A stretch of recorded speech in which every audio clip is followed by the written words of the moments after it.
Today's episode is sponsored by Craftsy. Calling all crafters. Are you ready to dive deep into your favorite crafting projects and learn new techniques along the way? Then it's time to join Craftsy Premium Membership. For only $1.49, you'll receive a full year of access to expert-led tutorials, patterns, and projects in every category you can imagine. With a massive library of resources at your fingertips, you'll be able to create your best work yet and bring your crafting dreams to life. Don't wait. Sign up at craftseoffers.com and discover the endless possibilities of Craftsy Premium Membership. Thank you so much, Craftsy. And now, here's the show.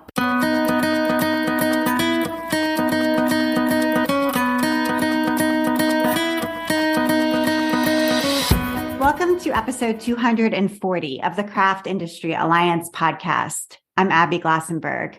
Craft Industry Alliance is a community for craft professionals where you can strengthen your creative business, stay up to date on industry news, and build connections within our supportive trade association.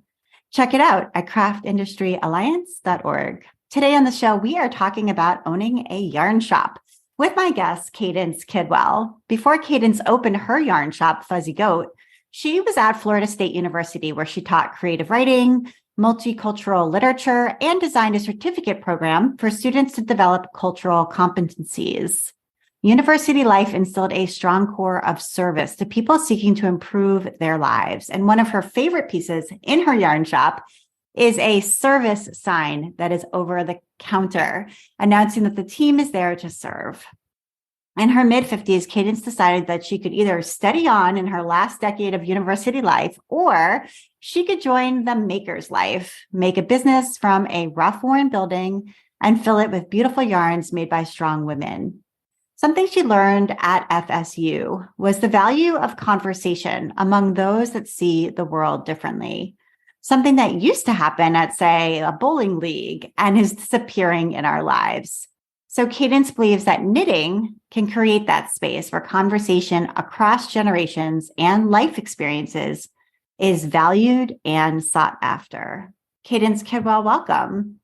Oh, I'm so excited to be here. Thank you, Abby. Yeah, thank you for being here and for being willing to share your story. I think it's one that a lot of people dream of doing. So I'm excited to hear more about it. But I actually wanted to start with your first name because I've met Candaces, but I've never met a Cadence. And I love that name. And I wondered if there was a story behind it.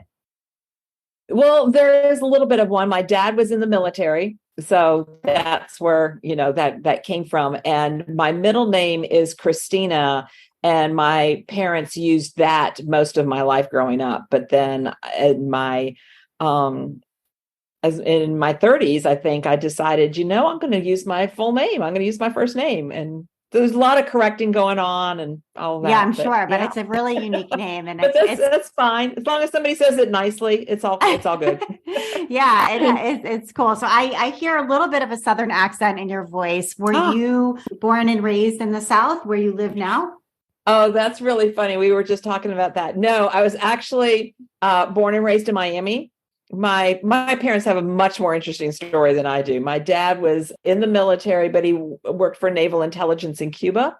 And so they lived in Cuba and they had to leave in 1960. And so I was born in Miami and raised in Miami. But I've lived up here in the South most of my adult life. I went to college at the University of Florida and then moved to North Florida, South Georgia after that. So it is seeped in. Yeah, it's funny how people don't really associate Florida with the South. It's like, but anyway, they're like, are you from the South? No, yeah, no Southern accent. Living in Miami, there was no Southern accent. Right. Yeah, no, yeah, so especially true. by Midwesterners, but raised by Midwesterners. But once I hit totally. North Florida, Yeah, that's funny. So, how did you learn to knit and crochet? Was that part of your family's life when you were growing up, or did you learn elsewhere? My mom was a sewer, so she always liked sewing. She taught me to sew. I did a lot of that. And then when I was in graduate school and newly married and up in this area, I had extra time on my hands and I decided I was going to learn how to golf and knit. I don't know why those things occurred to me, but those were the two things. I found someone to teach me how to knit and I can't golf to save my life. So I've been knitting really ever since. then. And this woman started off with the opposite of what we would ever do, although it worked. She had me knit a cable cardigan, so in pieces, because she said if I could do that, I would know everything. I mean, she was right, and it was a one-on-one lesson over many months. But it's funny because we wouldn't teach it that way. Right. So did it end up being a wearable sweater? It was tight in some places, but it was the thing that made it not wearable is I used super itchy yarn. So I unfortunately didn't keep it around. I wish I did, but it had beautiful little cables in it. And I learned, I mean, right. You learn everything: piecing, seaming, patterns, buttonholes. Right. It's almost like jumping right into sewing a formal dress or I don't know, like a pair of tailored pants or something. Suit, yeah. Yeah. That's an interesting approach. Okay. Yeah. And what were you studying, both undergrad and in graduate school? What were you studying at that time? And I go to school a lot because I really like school, but this, I can tell you, business is the best school of all. At that time, it was psychology. And I didn't plan to go straight through, but I didn't think anybody really wanted to see like a 26-year-old psychologist. So I kind of stopped, and they got distracted and started doing creative writing and then went into literature. So it's a very circuitous route, but like most of us, when we look back, we kind of see how those pieces made sense, but they didn't make sense to anybody around me at the time. Right. So you went straight from undergrad to graduate school for a master's and then stayed on straight away for a PhD? No, that's when I stopped. Okay. So I did the undergrad and the grad school right away and got the master's. And then I stopped and I started working in a mental health center.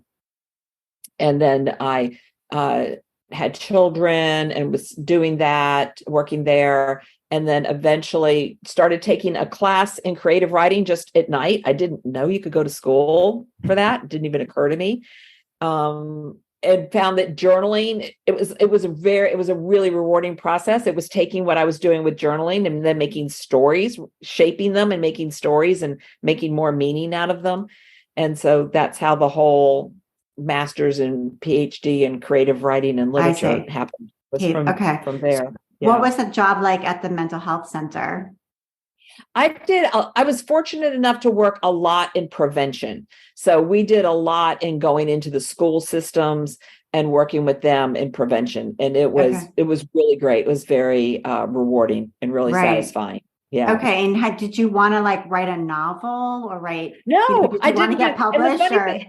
The funny thing is the story that I really wrote a lot in my creative writing. I like that I just started writing stories about things that had happened to me in my childhood, and it helped me make sense out of them. So I didn't really have like this giant novel idea, literally. But then when you're going to school in it, for your PhD, you do have to write a novel. And the one I really, at that point, wanted to write was the story of my parents living in Cuba. I just found that fascinating. But that was the one story that I had. So after I wrote that and did the schoolwork for it, and then the teaching, I loved the teaching. I love the teaching of the multicultural literature and all of that. It sounds like the PhD really landed you in a spot where you were able to teach at a university level. And that was really something that you found to be really satisfying. Yeah. Absolutely. And I love that you said that service was a big part of your university teaching experience, and the idea that people come to get a degree in order to improve their lives. So I wonder if you could say more about that. It just, like you don't go there unless you want your life to be different at the other end at some point. That's kind of why you go to a university, whether you're taking one class or getting a whole degree. So really everybody there is kind of in service of that idea. I spent time on the academic side and I also spent time on the student services side. And because we're surrounded by these students all the time, really of any age, not just the typical college age, you start to see that everybody has dreams. They have something that they want to achieve, and no one's really stagnant. Mm-hmm. So we're always looking for ways to help keep them in school. What are the support services that they need for that? When I was teaching an academic class, how did I need to design the class so that they got out of it what I wanted them to get out of it, so that it wasn't anything like grading on a curve or anything like that, because I felt strongly about setting the standard, but then what architecture do I need to put in that so that they'll come out understanding these concepts? Mm-hmm. I wanted them to Right. understand what we were doing. Right. And so was the idea of having a creative business at the back of your mind that whole time? Or was there like an instigator where you were like, gosh, I visited this yarn shop and this is what I've always wanted to do, or something similar to that? I've always been, go get your paycheck, work for, whether it's a nonprofit or a university, have your benefits, do all of that. But the last thing that I did at the university was designing the certificate program. So it was actually really entrepreneurial in that way. I had to work with across a lot of different departments to do it. I had to work on different certifications to make sure that it was going to work out.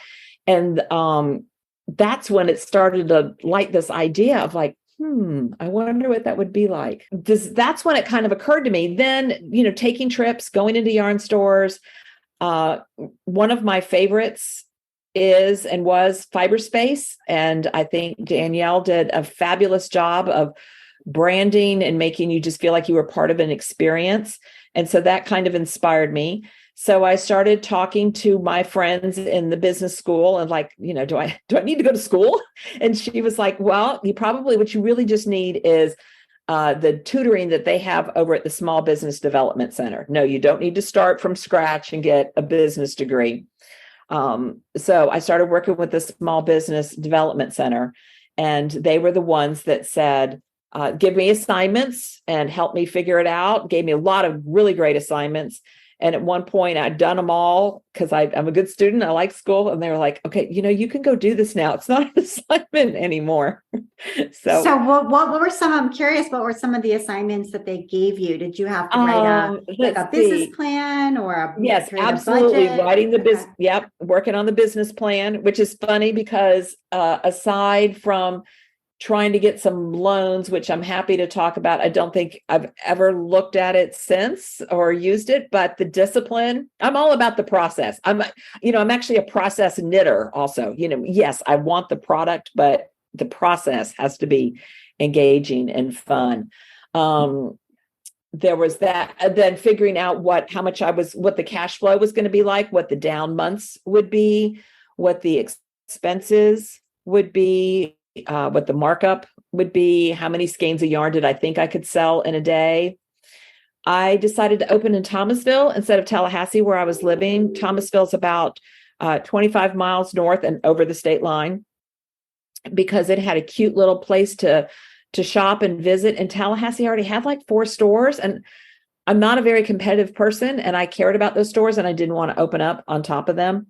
So I came up here to open. And so looking at the demographics of the area was also an assignment that they gave me too. And, yeah. I mean, those seem like steps that maybe some small business owners skip over because they're not, I don't know, this fun part, which is like ordering all the yarn, right? And like setting up the decor and all of that part of it.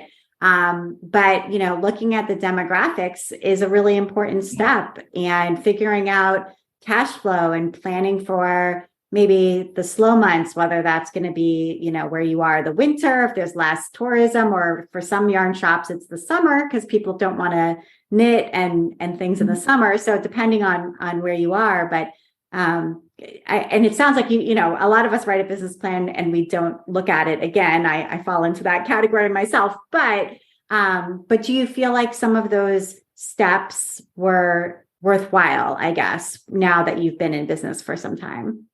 Oh, absolutely. Because, having to do those things can be really tedious and not that much fun.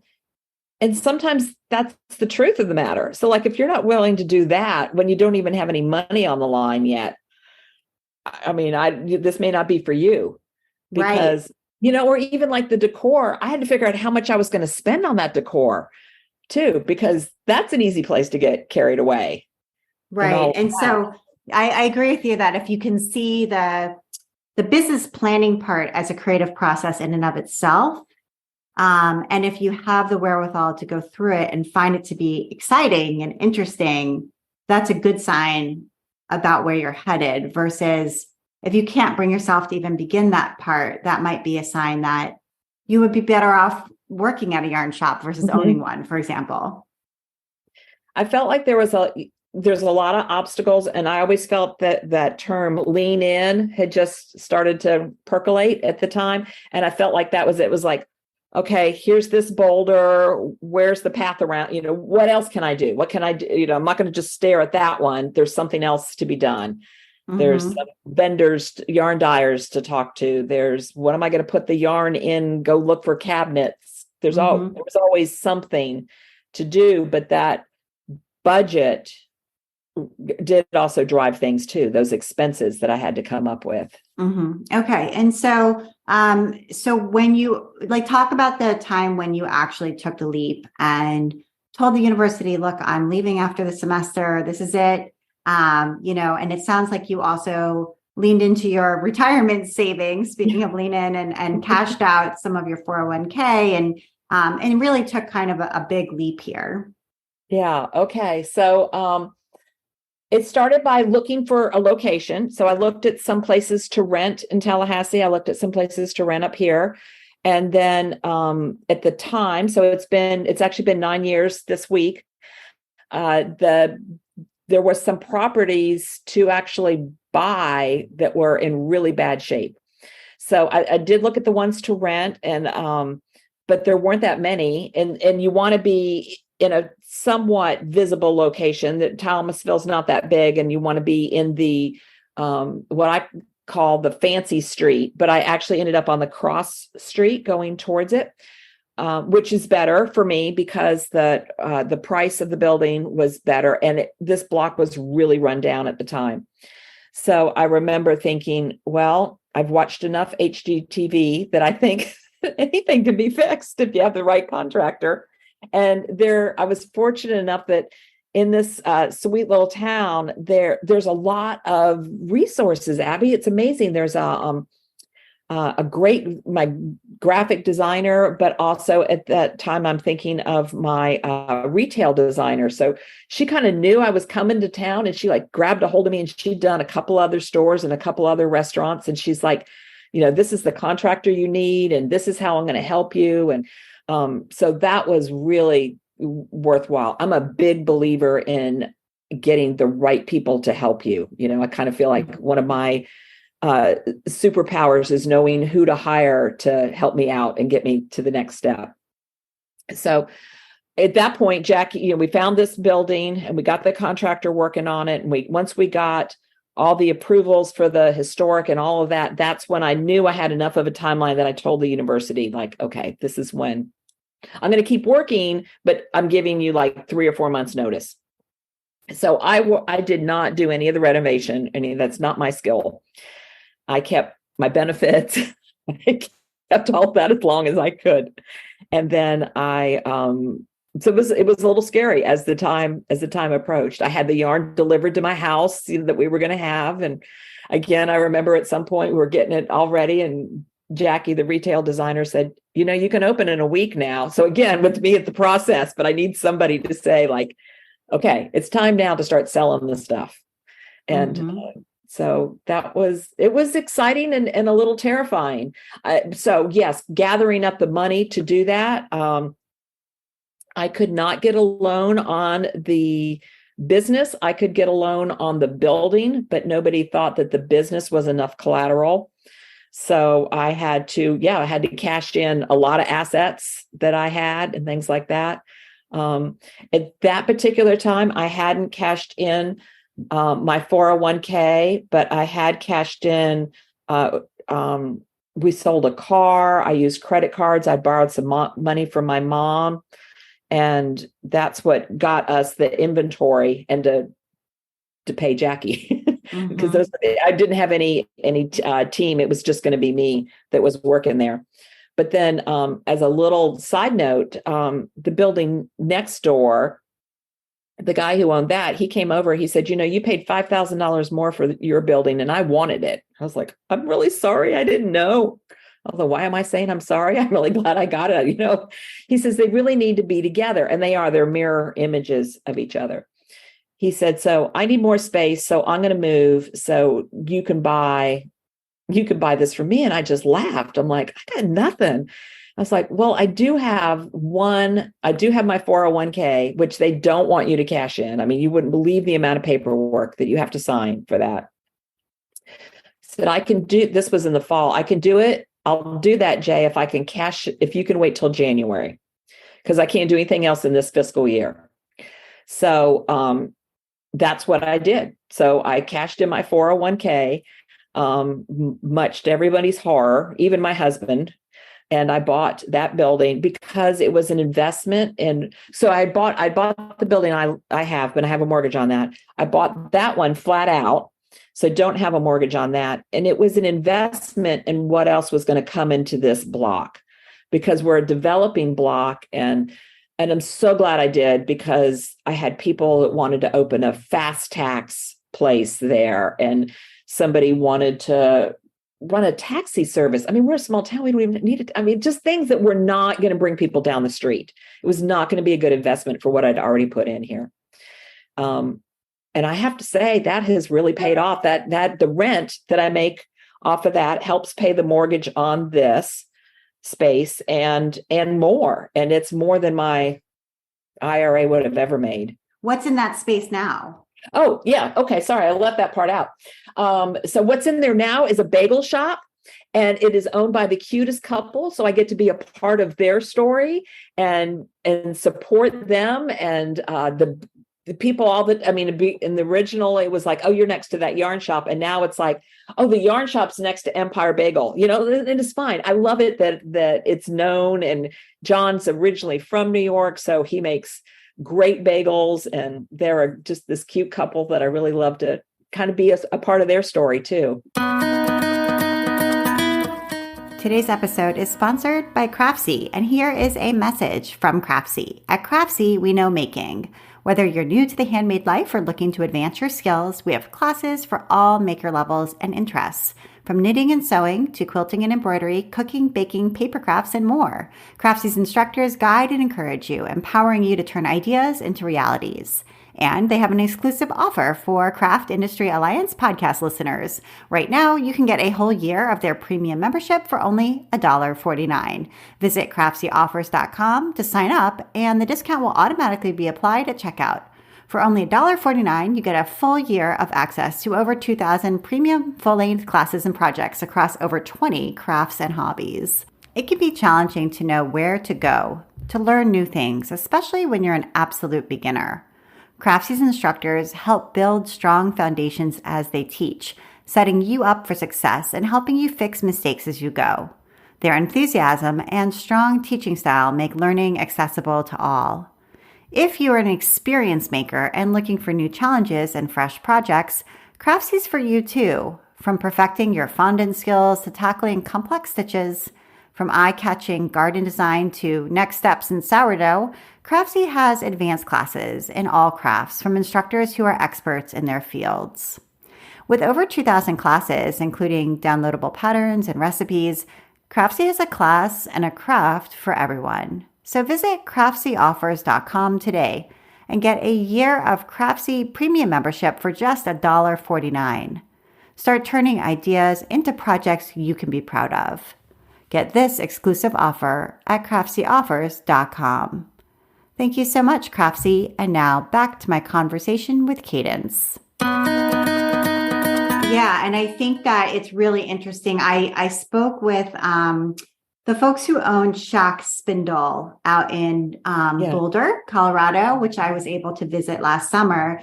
And one of the parts of their story is very similar, which is to say they bought the building. When they founded the company, they also bought the building, and buying that building was a really important part of their financial success.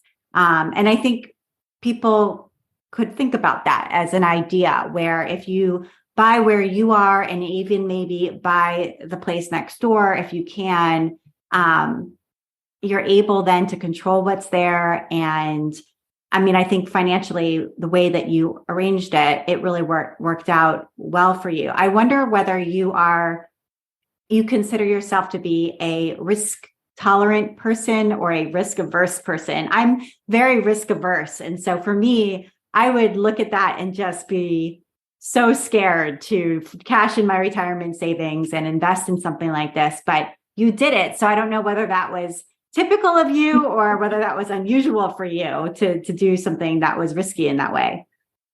I think I'm pretty risk tolerant. I mean, like I can tolerate a fair amount of risk, but I'll say a part of this story is my husband still had his job at that time. So it wasn't completely without any safety net. And at that point, I had already invested so much into this. I mean, I already made that other huge, gigantic risk of coming here and doing that. Had I known what I'm about to say, I don't know if I would have taken this risk, which was about 5 months after that, my husband got downsized out of his job. And so that was not part of the plan. So there was then no more health insurance. We really couldn't make the mortgage on the house that we lived in anymore. That was not going to happen. We didn't necessarily need that much space anymore, but it was, it was home.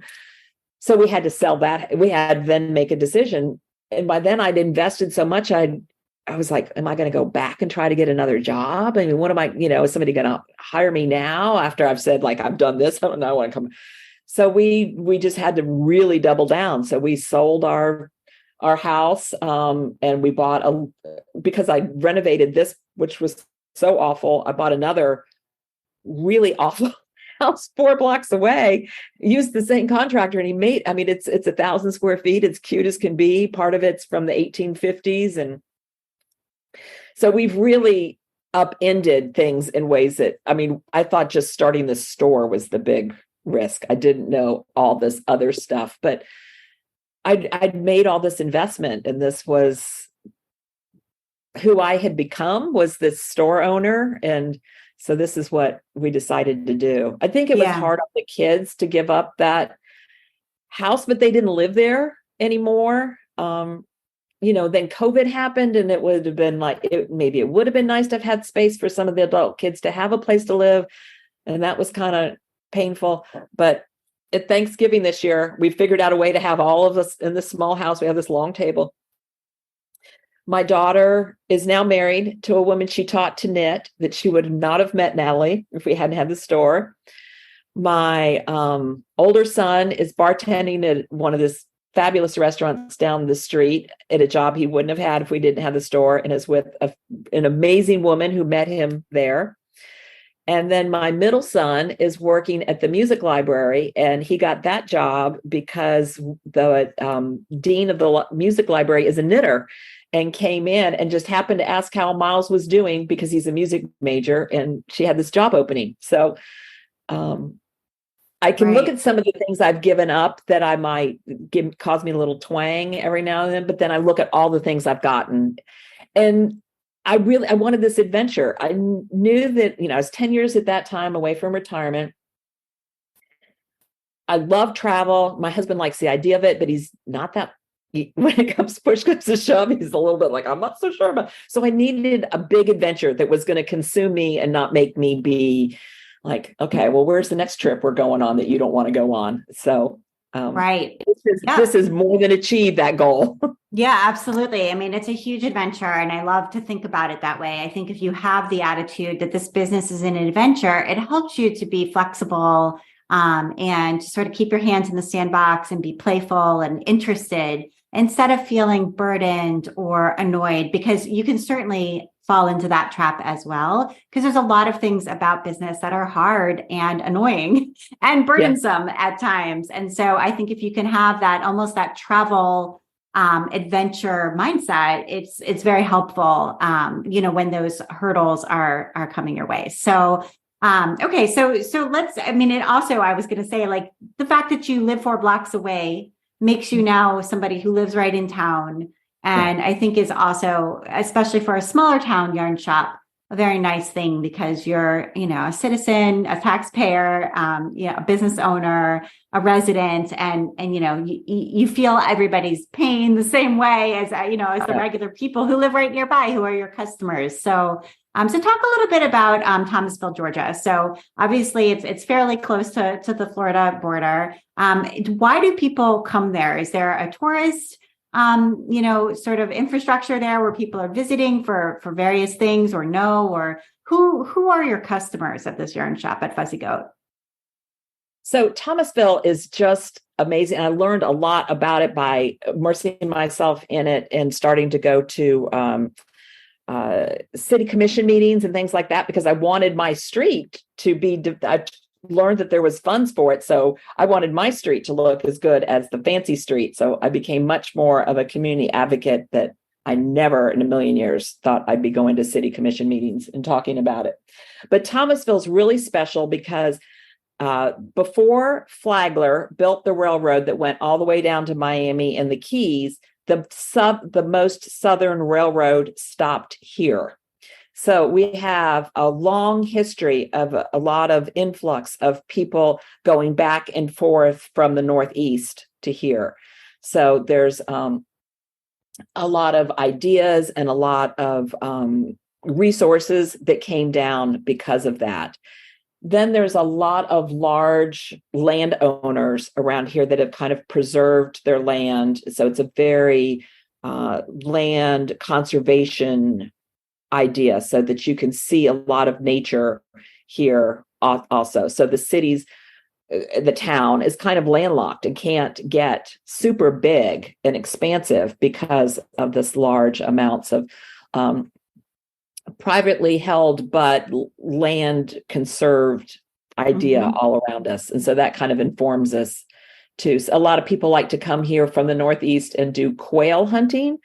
So there's kind of a hunting idea around here that we as a shop don't embody, but kind of play with. So we have like that knitted taxidermy and things like that. So we kind of poke a gentle fun at it. But everything you need then is still in Tallahassee if you wanted to go over there. So we also have a lot of old historic homes. My husband's now become a tour guide. He likes to go and do that. We do have fabulous restaurants. One of them is called Sweetgrass Dairy, and they have cheese that's all over. You could probably go to Denver, Chicago. You can see their cheeses on the menu.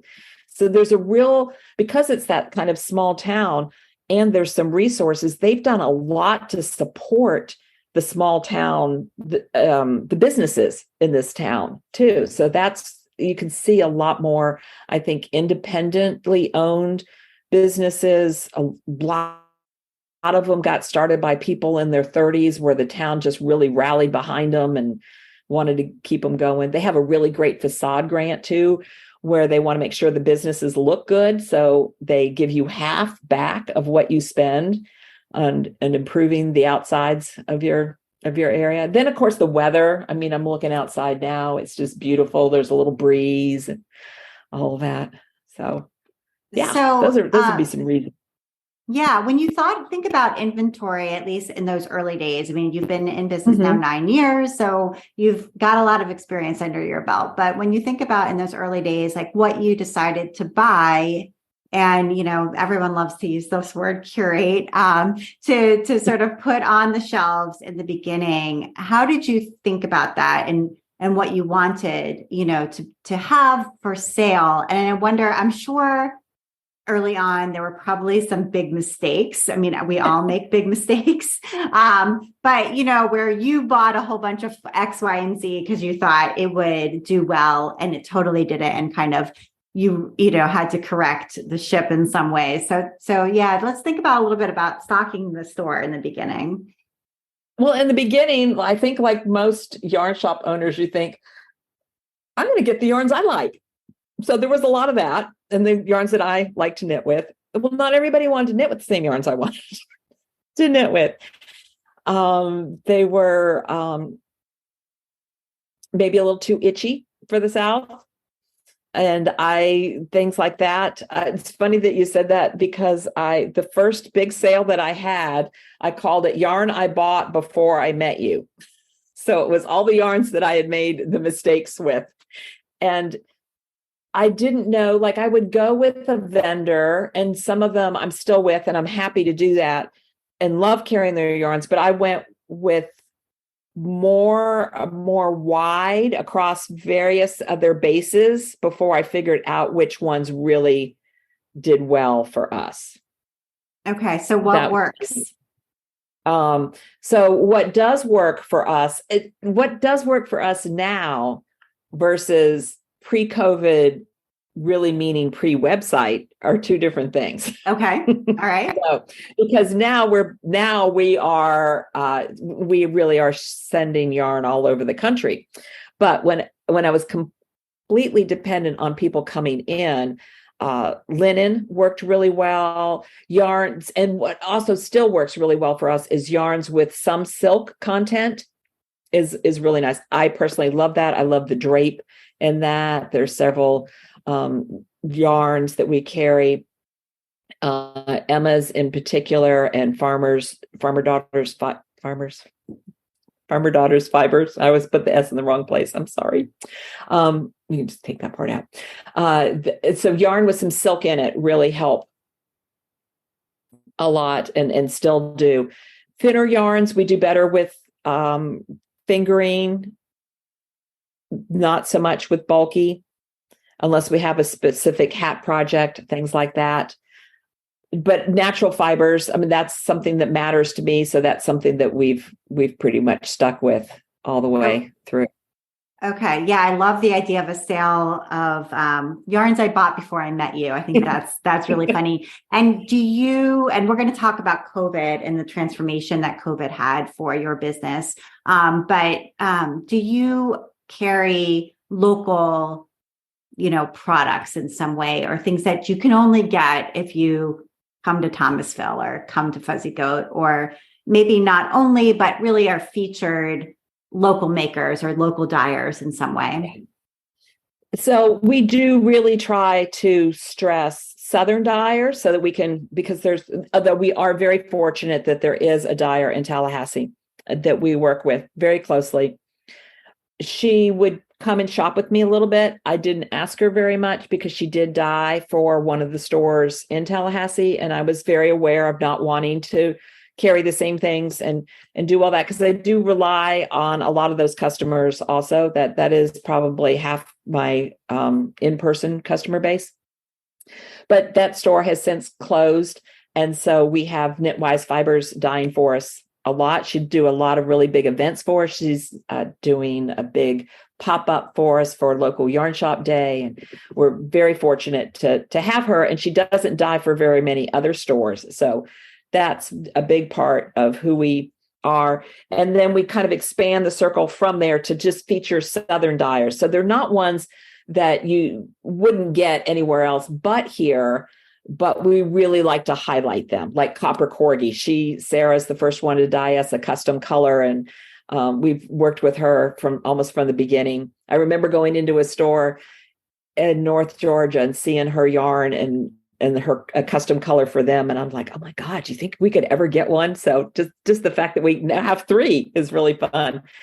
And Emma's yarns, and then Ryan's in Athens. And we're very liberal with the definition of Southern. I mean, we include Feederbrook, that's all the way up in Maryland, and Neighborhood Fiber Co. also in Baltimore. Technically, Maryland is considered the South. So we do really like to feature Southern dyers and then have custom colors when we can. And then the same thing with bag makers. We have some bags that come from Athens, and also down in Central Florida, and Treasure, who makes our Central Florida bags, she'll use our logo. So again, they're not ones that you could only get here, but we try to have a version of it that you could only get here. We've experimented with some other local made things, but because there's other places in town to get them and they can do that better, we're happy to send them there. Yeah. Absolutely. And do you ever do events where you're working with other either retailers or restaurants or whatever in town where you're kind of collaborating in any way? Is that ever part of what you do, where you're featuring their cookies at your show or whatever it might be? Yeah, and I love doing that. So we do have a birthday celebration for every month. If you're a customer and it's your birthday, and so we get cookies from Empire Bagel next door. John will make the cookies. In our subscription boxes, we try to put local things in it. So I've had honey, Tupelo honey, and then we have a fabulous chocolate shop here, and they make a lot of different chocolate things for our Valentine box and also our Christmas box. And then other times we've done audiobook collaborations with the local bookstore. And Annie and I meet together every other month, and we're always coming up with what else we can do together. And we had a great bed and breakfast here where we had our retreats, but that is now in private hands. So we're kind of trying to revamp how we might do that. But when we have that, we often, the swag bags include coupons to those other favorite restaurants and stuff like that. Yeah, I remember Danielle of Fiberspace telling me one of her favorite things was not just owning the store, but working with her Downtown Alliance. And that information just sealed the deal with me wanting to be here. Because there is that small downtown alliance that you can be a part of. Right. And I think that's a really important part of having a brick and mortar shop is working together with the other shop owners who are in your downtown.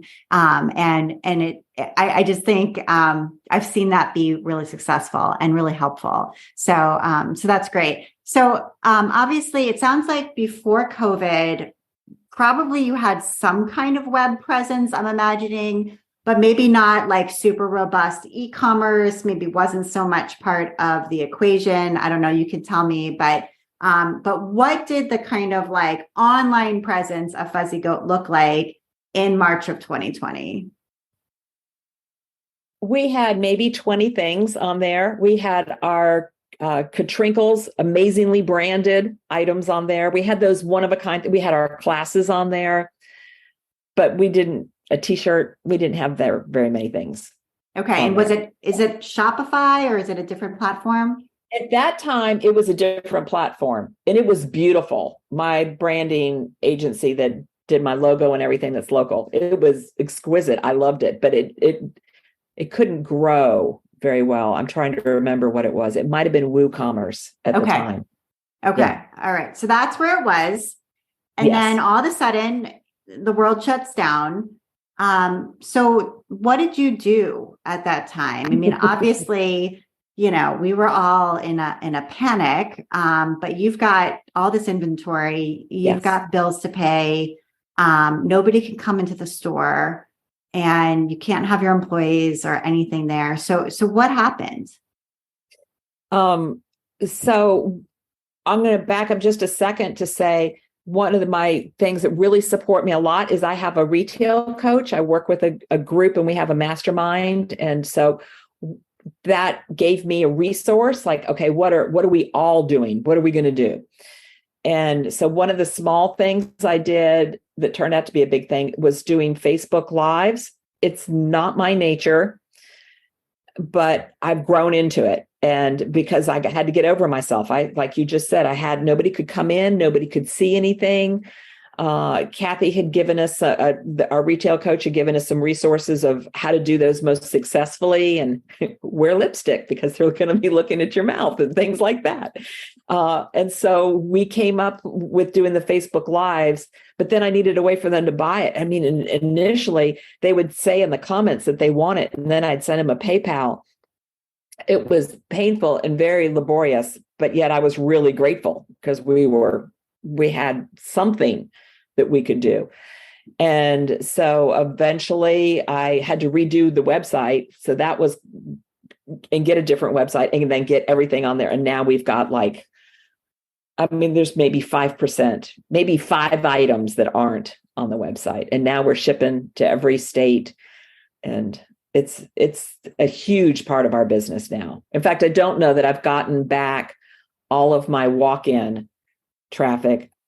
A good portion of them buy online and then come in and pick it up.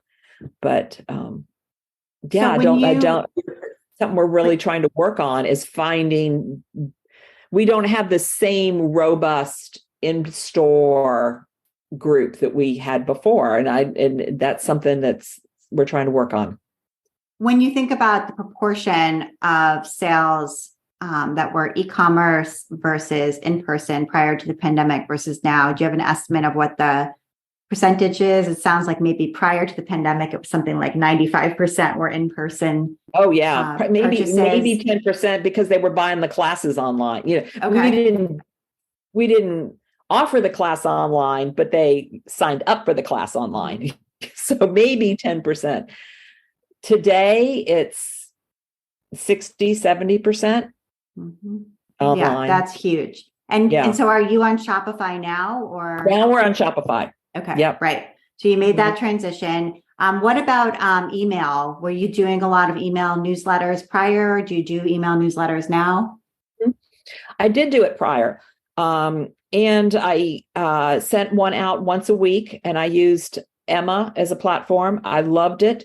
But Emma didn't sync up with Shopify like Klaviyo does. So now I use Klaviyo, and I send out 3 emails a week and maybe at least 1 or 2 text a week. So you're doing SMS marketing as well over text. And has that been effective for you? It has been. Yeah. It's worth it. Right. It's worth it to me. I love the way Klaviyo will show you how many sales you got from that one email. Right. Okay. So you really upped your e-commerce game from using some tools that were hard to navigate, didn't sync up, et cetera, to really pro tools between Klaviyo and Shopify, and you're doing SMS marketing. And that's really much more sophisticated set of tools in your tech stack now that you have. So, which is really interesting. And you had mentioned earlier that, first of all, I wanted to mention Kathy from Retail Mavens, who's your coach. So just give a shout out to her, and we'll link to her in the show notes. Absolutely.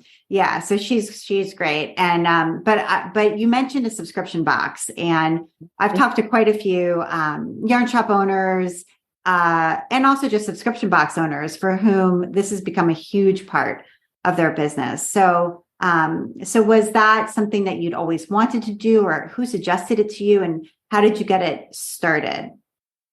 Well, absolutely. I got the idea because I was a part of Kathy's Retail Mavens.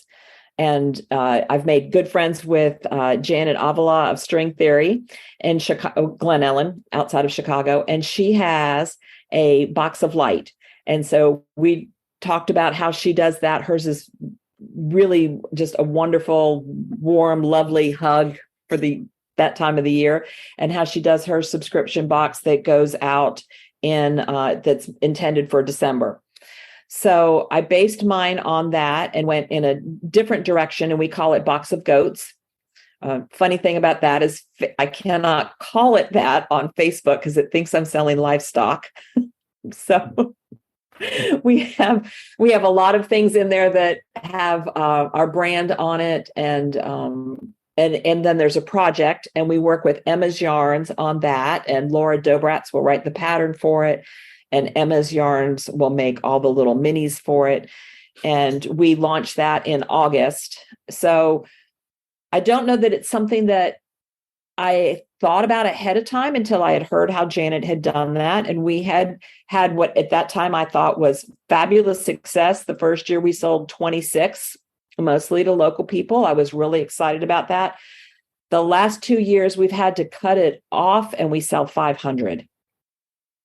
So I kind of think of the subscription box. So that's one sort that we sell. I think of the boxes in general as kind of our on-ramp to our loyal customers. They start with a box, and we try to keep some sort of box in front of them so that they don't want it to stop. Like they sign up for that, they get it in December, and then we have a Valentine's box that we start to announce soon after that. I have a Fuzzy Fix box, which is 3 every other month, and Leslie Ann Robinson helped me come up with that idea. She came to visit us, and she was our first teacher that we had hired to come and teach. And she said, I come, and she did all the patterns that first year and helped me come up with the name for it. the boxes have been so rewarding that I now work with Janet at String Theory and also Sarah Keller of Not Another Hat. And the three of us, which I think is kind of unique. Here we are in what could be competitive businesses, but the three of us literally talk together every week on Zoom and plan what is now called the Good Vibes Yarn Tour. And so we work with dyers that maybe we've worked with before in our stores, but maybe not. And we do what's called a show. We get together and all the people that got that box have an experience together where we kind of virtually visit the place that we're going to. This year, this fall, this next box will be under the sea. So it'll be really creative to come up with what places we're going to visit under the sea. But we just finished doing Route 66, and that was a lot of fun. And then the boxes are also another way to support a lot of other small businesses. So we have the guy down the street from us who prints the T-shirts, and he also did hats for us this year. And then there'll be another candy maker or that Janet got these pink Cadillacs from. That's a small little vendor and things like that. So this business has become very different, I think, from the business that you started with. I mean, you started by buying this very rundown building and having local people help you to outfit it and renovate it, and opening to the people that you met who came in and met you in person. And now you're talking about,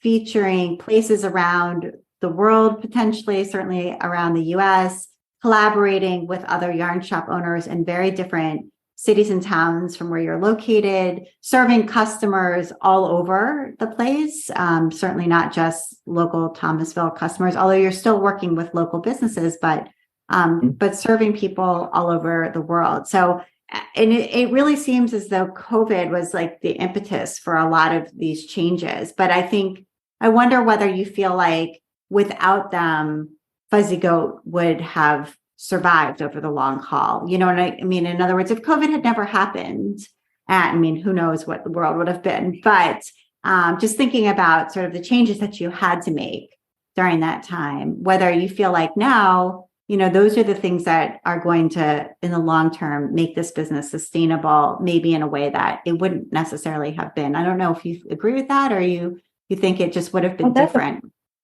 I love that question, Abby, because I've of course, thought of and been asked the question, if you didn't do certain things because of COVID, would you have survived?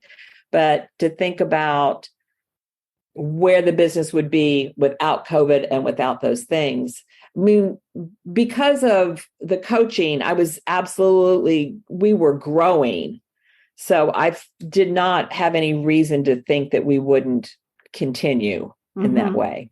Right. Would it be as big as it is now? No, because I would have not thought about putting this much online, or would Janet and Sarah and I be that driven to think about reaching each other's customers and sharing together like that. Those things. I think it would have been sustainable, but I don't think we'd be able to do some of the things that we're able to do now. Mm-hmm.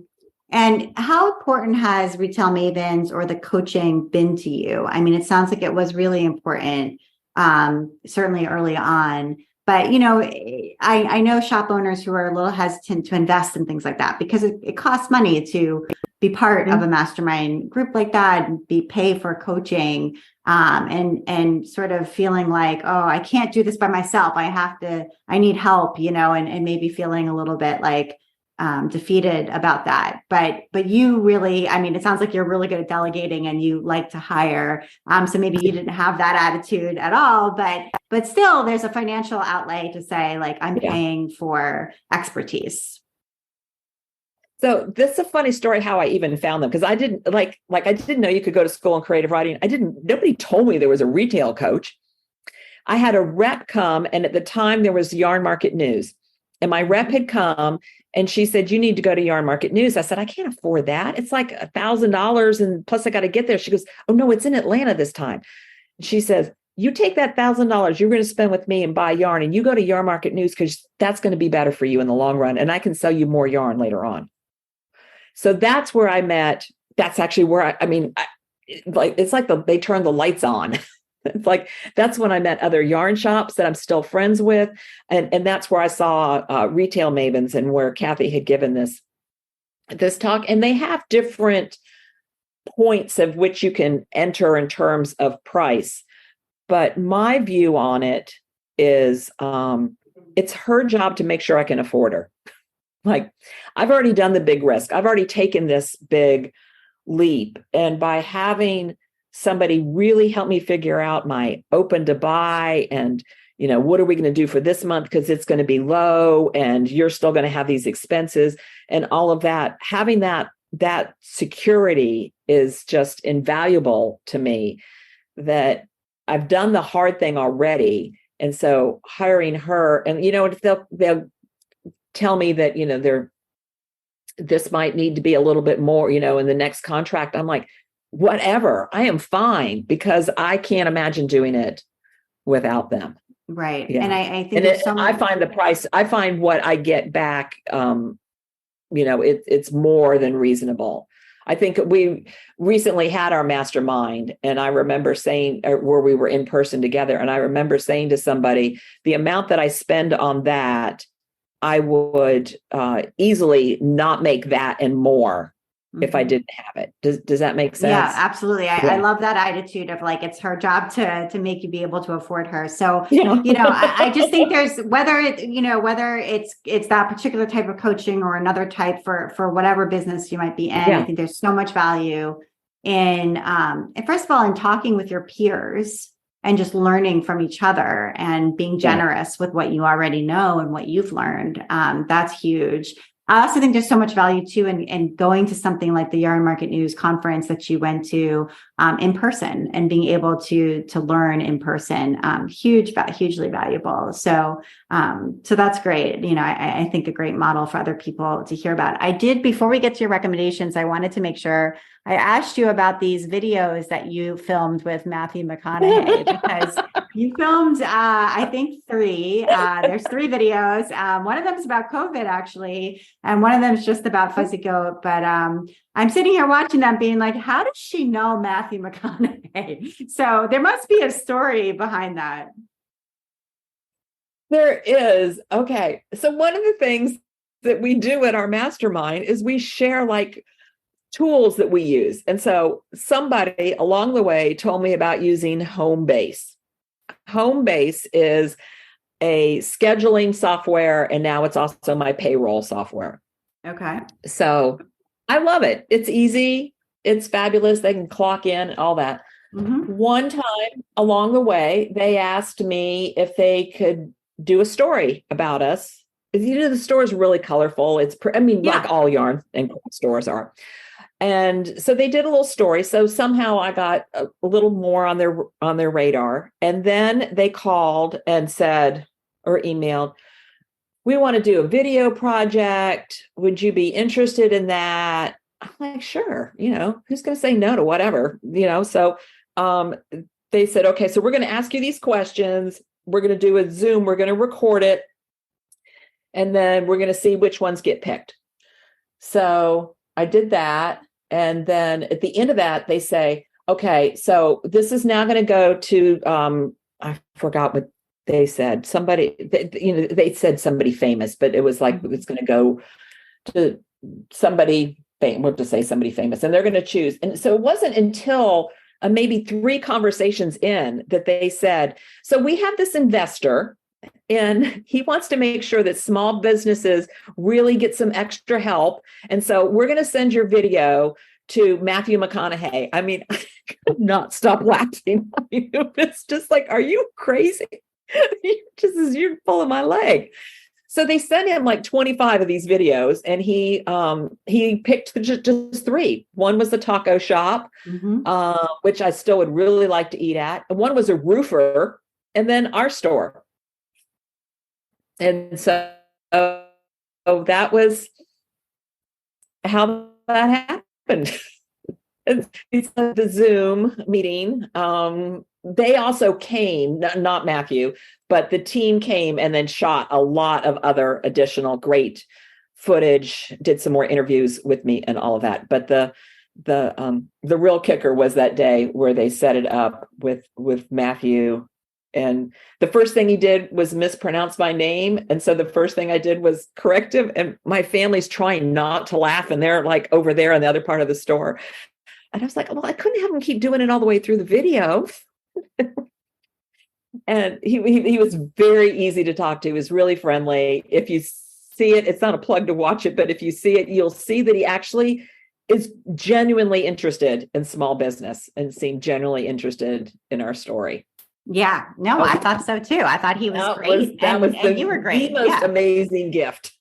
Yeah, and one thing I will say is, check your email and listen to your voicemail, because for real, there's a lot of people out there and who never kind of keep up with their email, or they never listen to their voicemail, and it's like there's possibly Matthew McConaughey could be on the other end. Matthew McConaughey, right? Exactly, buried in there. So you really do need to kind of keep up with it so that you can respond to opportunities like this. Because had you never said, sure, I'll do a little video trial thing, it wouldn't have happened. And, but it did, because you followed through, because you're good at school, right? You probably met all the deadlines that they were asking, turned everything in on time, but did your homework. And so, it happened, but it didn't have to happen. So I think that's great. So, Cadence, I want to get to your recommendations, and, you wanted to recommend a remarkable tablet, and I've actually never heard of that. Yes. Oh my gosh. Okay. So I am a big bullet journal person. Okay. I've always been a bullet journal. I've got a stack of them. I use the index. I can find my stuff and all of that. So the fact that I have turned my back on my bullet journal for my remarkable is huge. One of my customers came in using it one day, and I was like, what is that? So it's like a tablet, but and you really can write on it, and it saves it, and you can do an index, and I can have folders, and I can find my notes for things. It can turn it into handwriting. My handwriting is not good enough, so I really don't even bother with that. And so I just got a new case for it. So all right. So it kind of looks like an iPad, but it's not an iPad, and it's just you cannot get online with it, so you can't get distracted. Right. and it's basically a way for you to keep a planner or a journal. Mm-hmm. And it syncs so that my stuff, so if I do need to find it online, if I don't have it, or God forbid, which hasn't happened, I lose it, all my stuff is synced. And I just love it. You can make templates. I'm a huge planner, so I already have templates for each month and each week. And so I have that template, and then I can just fill in the extra stuff that makes this week different from last week without having to start over by making the same thing every week. Right. So that might be great for somebody who is still really devoted to their paper planner, but wants something that syncs digitally. So it's sort of almost an in-between. Yeah. That's super cool. I've never heard of it before. So I will go check it out. Yeah, good to know. And then Canva, which you use for, I'm sure, graphic design, but you were saying have it loaded up with your brand colors and your the fonts that you use for your branding. Yeah. And that just makes things look so much better than I really have the talent for. But Canva just makes you look like you just sent everything out to go have done ahead of time. So I've got just our color. So if I need a blue, I'll use our turquoise blue, and it just makes things more cohesive when they're in whether it's your email or in your social media feed. Absolutely. And, that way you're not paying a graphic designer for everything. Certainly support paying graphic designers for big things and major things, like a rebrand, et cetera, but not having she loaded up my Canva for me. Right. She's the one that put those in there. Says, here, I don't want to make your pop-up post for you. Right. So every little graphic for Instagram or whatever. You can be empowered to do that and have it look professional. So that's great. And then the last thing you wanted to recommend is the Funky Firebird bag. Oh, yeah. So this is part of just what I just love to do, which is to really support and elevate small makers. And so we carry a great bag, the Magner bag. He's in Athens. Casey's in Athens. And he has, in turn, shepherded a friend of his in making a new type of bag that Ashley makes. And so Ashley now is also in Athens, and she's a small bag maker. And it's this great kind of bucket shape, and it sits open in my car if I'm knitting in my car or next to my chair. And it's fabric. The body's fabric, but the handle is leather, and it's like a big thick leather handle. Mm-hmm. Yeah, and it's open. It's got some pockets on the inside, and it's fairly deep, but not too deep. So I like that you can just knit right out of it and kind of use it as a bag. We have people who buy it and use it just as like, they're going to the farmer's market or something like that. Right. I could see, because you could put flowers in there. It's long, so you could put other things in there as well. Yeah. Well, that's great. So, Cadence, thank you so much for taking the time to be on the Craft Industry Alliance podcast. Yeah, this was great. And you've been listening to the Craft Industry Alliance podcast. I'm Abby Glassenberg. Today's episode was sponsored by Craftsy. Calling all crafters. Are you ready to dive deep into your favorite crafting projects and learn new techniques along the way? Then it's time to join Craftsy Premium Membership. For only $1.49, you'll receive a full year of access to expert-led tutorials, patterns, and projects in every category you can imagine. With a massive library of resources at your fingertips, you'll be able to create your best work yet and bring your crafting dreams to life. Don't wait. Sign up now at CraftsyOffers.com and discover the endless possibilities of Craftsy Premium Membership. Thank you so much, Craftsy. Craft Industry Alliance is a community for craft professionals. When you become a member of Craft Industry Alliance, you get in-depth coverage of craft industry news, the opportunity to connect with fellow professionals for advice and support, and access to an educational library filled with ideas, tools, and resources to help you as you build your business. Join us at craftindustryalliance.org. Thank you so much, and I'll see you next time.